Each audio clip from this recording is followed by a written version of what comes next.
Alright guys, I want to talk to you about something serious, and this is 88 days of farm work in order to extend your working holiday visa. It sounds great. You get to go to Outback Australia, have an amazing time working on a farm, and then you get another year on your working holiday visa. Who wouldn't do that? But I want to tell you about the reality of the 88 days of farm work, because it's important that you know the benefits and the downsides in order for you to make an informed decision so you can have the best time here in Australia.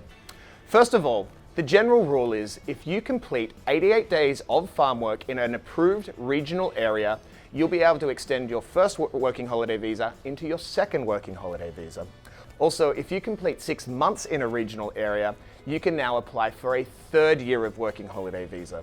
But let's actually talk about what that means. First of all, it's important that you know that your work must be undertaken in an approved regional area.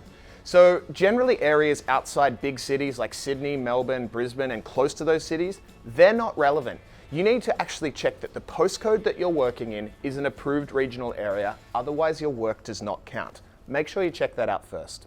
Secondly, you need to check that whoever is employing you is actually approved by the government to sign off on your farm work.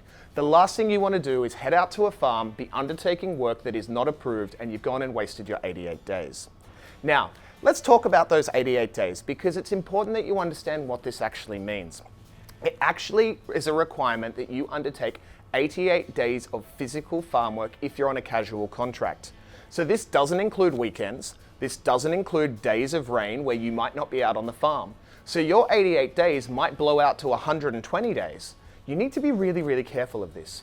Now, the best situation is for you to negotiate a part-time contract or a full-time contract because that does include weekends, and that means that you can fit everything within 88 days. But a lot of farmers won't often approve that.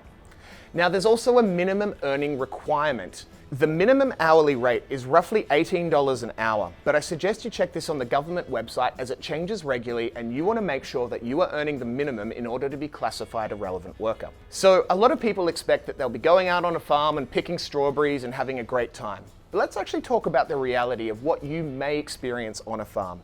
First of all, a lot of workers get paid not an hourly rate, they get paid per basket. So you will actually be working hard to fill a basket and getting paid per basket and the weight of that basket. If you don't fill enough baskets, or if your baskets aren't heavy, you will not be earning the minimum rate that you need to satisfy your working holiday visa requirements. So make sure that you check out that you are going to be meeting those requirements. Secondly, it's pretty hard. Can you imagine lifting pumpkins all day? You're going to be bending over in the hot sun, and Australian farm work can get up to 45 degrees. It's going to be tough work. So don't expect an easy, fun ride where you're just going to be picking strawberries and high-fiving each other all the time. Another reality that you should be prepared for is some farms have a strict no conversation policy. They want you working hard and they want every ounce of your attention focused on the job. So check about that before you commit to a farm. It's really important that you find the right farm that's going to meet your needs. Now, there is an expectation that you're going to go and work on a farm and save money because you won't have any expenses. But the reality is that many farms are in isolated areas, which means that the hotels and hostels are very, very expensive, and also food is very, very expensive. So if you're only earning $100 a day, but your accommodation is costing you $50 a day, then that only leaves you $50 a day for working 10 hours a day. It's not that much. I'm not saying don't do it, but I'm saying you need to have the information up front before you commit. All right, lastly, let's talk about this fact that 88 days. It's only 88 days and I can survive. Do you really want to give up 3 months of your 12 months working on a farm just so you can extend for another year? There might be better options out there. And also, it's important to know that 88 days doesn't always mean 88 days. In order to satisfy the 88-day requirement, this means 88 days of actual farm work. So if you are on a casual contract and you're not working weekends, it won't include weekends. If it rains and you don't go to work that day, it doesn't include the days off. This means that your 88 days could blow out to 180 days. It's really important that you look at getting the right contract. So we would suggest a permanent full-time contract, which means that you can be covered for working those entire 88 days. Many farmers won't do this though, as they'll give you a casual contract and pay you by the basket. It's important you know this, so when you're looking for the right farm, you enter into the right workplace agreement knowing what you're up for. The last thing you want is these horror stories of people getting trapped on a farm with low wages and just extending and extending their work time just so they can meet their 88 days.